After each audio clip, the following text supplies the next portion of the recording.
message na galing sa friend ko kasi last month, yung friend ko umuwi sa Pilipinas, meron akong mga pinabili sa kanya. Ngayon, nakabalik na sila ngayon dito, pinadala niya din sa akin. Buksan natin. Oh, saan yan magsimula?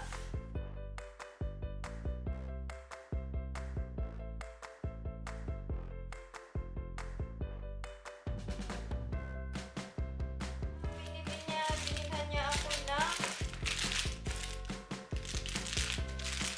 sinigang. Tapos, tang juice. Tang juice. Ano to? Honey lemon tang juice. Tapos, ito mango. Mango. And orange tang juice. Ang dami kong tang juice. Magtang na. Kung kayo nauumaw dyan para sa mas masarap na araw at para sa mas masarap na kainan, magtang na. So, ano ito? Ito pang sinigang ulit.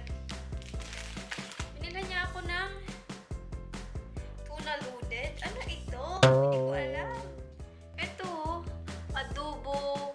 Fresca tuna loaded adobo. Ano to? Kakainin ko na lang ganito? Ano lutuin ko pa? Basahin nga natin. Hindi ko to alam. Ganito. Baliktad, ganyan pala. Hindi ko alam kung kakainin na tong diritsure. Ano, flavored ko. Ito naman, adobo corned beef. Ito tuna and corned beef. Tanungin ko nga siya. Ito, alcohol. Yan, tatlo. And then, ito. Okay. Oh, may danggit ako! Boneless danggit! Boneless danggit! Ang baho ng bahay dahil maya-maya darating na si Eric galing sa trabaho niya. Maaamoy niya to. Danggit ulit! Boneless na danggit! Danggit ulit! Boneless na danggit! Ano to? Bagoong daw? Fish bagoong? Ayokong buksan. Banga mo. Fish bagoong. Tapos ito. Hindi ko siya pwedeng buksan. Ano, nakasulat alamang bagoong. Ayun! Yung poset! Kalahating kilo ba to?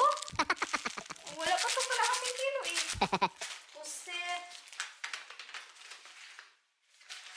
Ano tuyo? Mayroon akong tuyo. Laway-laway kayo dyan. Ako mayroong tuyo. Ito. Yee, nakita nyo ba? Mayroon akong tuyo. Thank you, Irene. Yun lang. Mamaya ulit. Bye-bye. Alam nyo ba? Dumating na si Eric. Sabi niya sa akin, ang baho-baho naman ng bahay na to.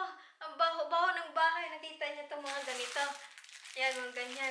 Bakit ko daw binuksan? Paano ko makikita kung hindi ko bubuksan yung karton? Titigan ko lang karton, ganun. Ito, problemado siya sa bagoong. Bakit daw may bagoong? Aanhin daw namin yung bagoong. Paano ako ilulutuin to ngayon? Eh, sa ganyan pa nga lang, bahong-baho na siya. Nasusuka daw siyang arte-arte. Babaho daw. Paano ko siya lulutuin? Gusto lang niya kasi yung pusit. Pusit, nakain talaga siya ng pusit. Kailangan lutuin mo siya nung wala siya. Wala si Eric dito sa bahay kasi magre-reklamo nga. Ngayon nga hindi pa naluto. Reklamo na ng reklamo eh. Doon, siya naglabas sa basura. Kasi yung mga pinagbalutan ko, yung ibang pinagbalutan nito, tinapon niya agad. Yung mga tinapon na niya agad kasi babaho daw. Alam niyo ba, niloto ko ngayon ang tuyo. Tuyo, poset, at saka yung danggit, yung boneless danggit. Si Eric nagkulong sa kwarto kasi ang baho daw, ang arte-arte. Yan yung niloto ko, yung danggit, tapos yung tuyo. Nagluto akong poset. Poset kasi kakain siya niyan. Yan lang. Hindi ko alam kung kakain si Eric nitong danggit. Hindi pa siya nakatikim ng danggit, yung tuyo. Hindi talaga yan hindi mo yan mapapakain sa ganyan. Kasi matinik daw, tapos may kaliskis. Oh, yan kakain. Tatawagin ko na sa kwarto nagkukulong. Bes, kain na tayo, Bes! Ang dami nating ulam, Bes! Masarap! Pero hinakot niya yung laptop dito sa habang kumakain, nanonood siya ng balita. Pag nanonood ng balita, kailangan nandyan ako. Pinapanood niya lagi yung balita sa Pilipinas. Araw-araw manonood niya siya ng balita sa Pilipinas. Tapos pag nanonood siya ng balita, kailangan nandyan ako para mag-explain sa kanya. Kasi marunong na siya mag-Tagalog pero hindi lahat ng Tagalog alam niya. Kaya may hinto ulit explain ako. Nakakainis. Hindi na lang siya manood ng kanya. Hindi kasi niya naiintindihan eh. Bes! Halika na, Bes! Panay sindi ng mga kandila. Tapos na kami kumain. Ako tapos na akong kumain. Ay, si Eric, hindi pa din tapos. Alam niyo ba ang ginawa? Tumakbo sa CR. Masakit daw tiyan niya. Kinain lang naman niya pusit. Pinakain ko siya ng danggit, boneless danggit. Baka sa danggit sumakit yung tiyan niya. Gusto ko lang mag-goodbye na sa inyo. Tapusin ko na tong aking vlog para akong aswang. Ah... Si Eric sumakat yung tiyan niya, nakatulog siya, sumakat yung tiyan. Tapos, pagising niya, grabe, spray siya ng spray dito. Kasi nandyan pa rin yung amoy ng tuyo nung nagprito ako ng danggit, boneless danggit, tsaka yung tuyo, di ba kanina. Tapos, nandyan pa rin yung amoy. Naalala ko yung sinabi ni Lilibet Channel, nabanggit niya noon. Pag nagluto daw ng tuyo, magpakulo daw ng kape, magluto ng kape. Ginawa ko na, hindi pa rin. Tapos, tinawagan ko yung isang kaibigan ko. Sabi niya, magpakulo daw ako ng yung vanilla. Yung vanilla, oo. Pakulo tubig, tapos lagyan ng vanilla, maraming vanilla. Pakuluan para mangamoy, maganda yung amoy, mawawala. Pero hindi talaga basta nawawala yung yung amoy. Spray siya nag-spray dito, tapos ang dami ng kandila, tapos pati mga kortina, halaman, pinag-i-sprayhan na niya.